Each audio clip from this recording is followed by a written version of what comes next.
Taoiseach, I think it's important to take this opportunity to bring a bit of balance into the discussions around the visit of the US President and his wife, given the almost unprecedented slobbering over them that the nation has been exposed to over the last number of days. And it's really hard to know which is worse, whether it's the outpourings of the Obamas themselves or the sycophantic fawning over them by sections of the media and the political establishment. We've had separate and special news bulletins by the state broadcaster to tell us what Michelle Obama and her daughters had for lunch in Dublin, but very little questioning of the fact that she was having lunch with Mr. Tax Exile himself.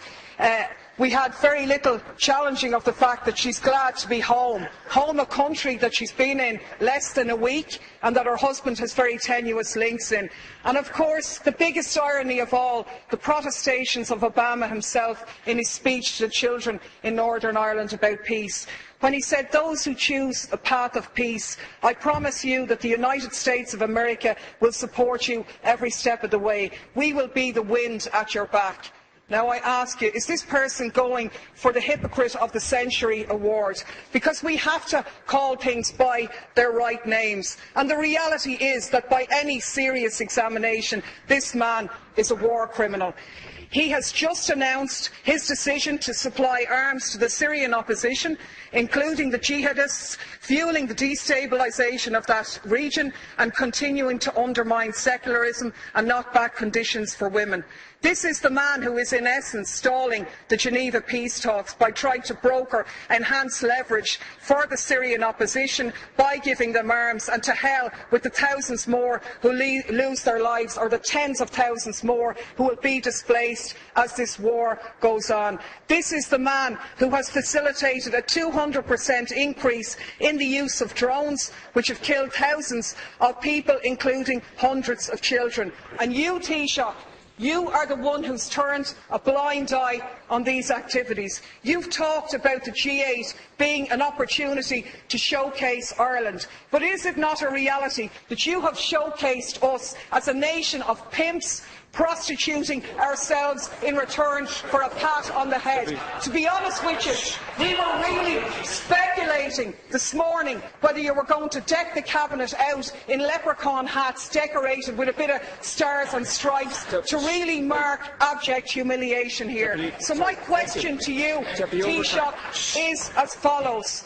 What steps are you going to take to follow in the correct statements and the correct decision of your colleague Taoiseach Eamon Gilmore, who voted against the lifting of the arms embargo in relation to Syria? What steps are you going to take to ensure that no weapons for Syria are going to go through Shannon in breach of our international laws on neutrality? What steps are you going to take to showcase this country not as a lapdog of US imperialism, but as an independent nation with an independent foreign policy which takes a lead in international diplomacy to outlaw the use of drones, the favourite method of extermination of your friend Mr Obama?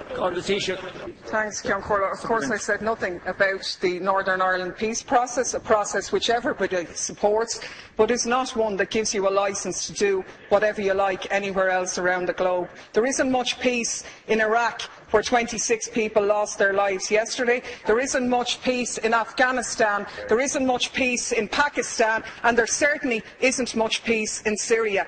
And the side I'm on in Syria is the one, and what I agree with is the statement by Oxfam, where Oxfam said sending arms to the Syrian opposition won't create a level playing field. Instead, it further risks fuelling an arms free-for-all, where the victims are the civilians of Syria. Our experience tells us that the crisis will only drag on for longer if arms are poured in. And that's in essence what the Americans have done here. I can only take from your non-answer to the question that you were asked is that you're going to take no steps to ensure that those arms will not be sent through Shannon in breach of our neutrality. You said here last week no arms ever came through Shannon. How do you know that, seeing as no investigations take place? The reality is, in 2012, 548 US planes landed in Shannon. How do you know what was on them if you haven't examined them?